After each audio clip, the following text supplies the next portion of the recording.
Assalamualaikum warahmatullahi wabarakatuh. Saya Diana Felinayuwati, mahasiswa Magister Hukum semester 1 Universitas Islam Indragiri, akan mempresentasikan sejarah Konstitusi Indonesia.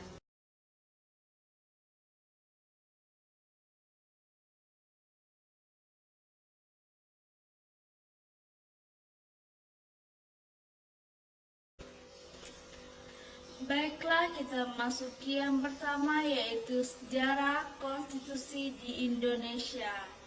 Sejarah konstitusi Indonesia diawali pada awal kemerdekaan tanggal 18 Agustus 1945, sehari setelah kemerdekaan Indonesia. Menetapkan Undang-Undang Dasar 1945 sebagai konstitusi pertama.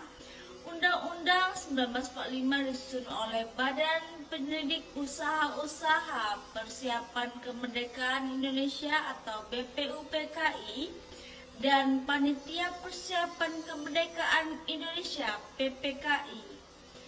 Konstitusi ini bersifat sementara karena Indonesia masih berada dalam masa transisi menuju pembentukan sistem pemerintahan yang stabil. Pada tahun 1949,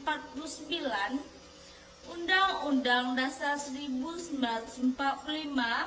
digantikan oleh Konstitusi Republik Indonesia Serikat atau RIS setelah pengakuan kedaulatan oleh Belanda melalui Konferensi Meja Bundar.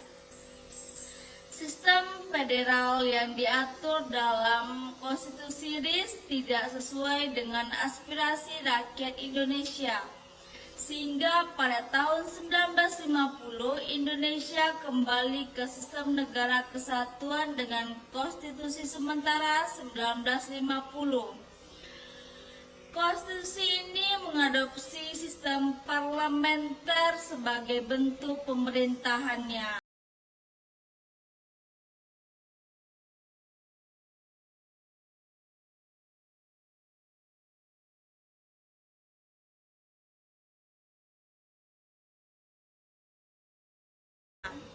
Namun, ketidakmampuan konstitusi dalam menyusun konstitusi baru menyebabkan Presiden Soekarno mengeluarkan Dekret Presiden pada 5 Juli 1959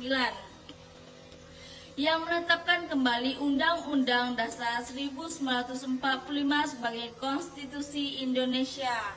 Undang-Undang 1945 tetap berlaku hingga saat ini.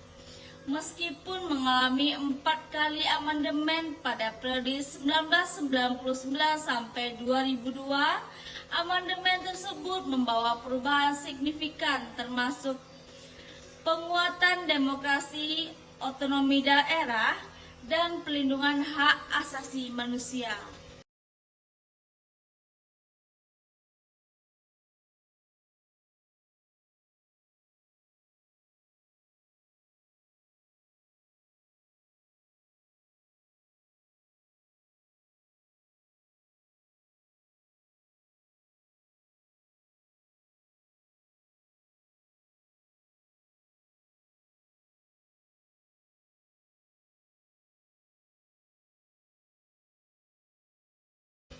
Selanjutnya kita masuki yang kedua, yaitu argumentasi terhadap Konstitusi Indonesia saat ini.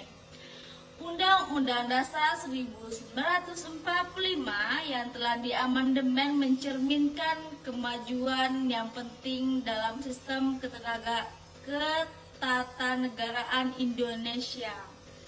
Perubahan-perubahan tersebut telah menguatkan prinsip demokrasi dan membuka ruang partisipasi yang lebih luas bagi masyarakat.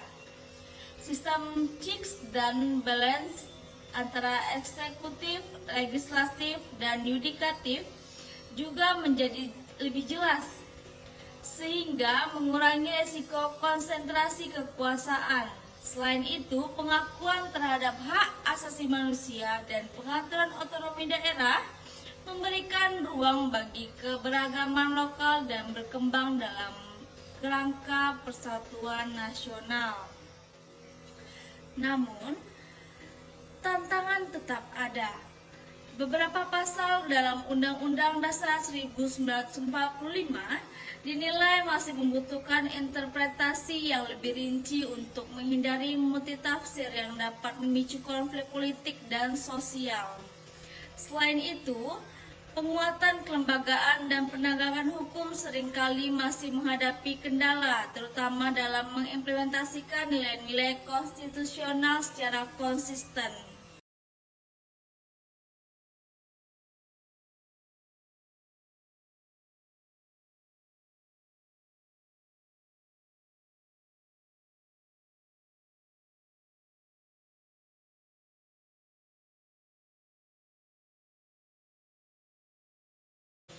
Tantangan lain adalah memastikan bahwa konstitusi dapat terus relevan dengan dinamika global seperti teknologi, ekonomi, dan perubahan iklim tanpa mengesampingkan nilai-nilai Pancasila.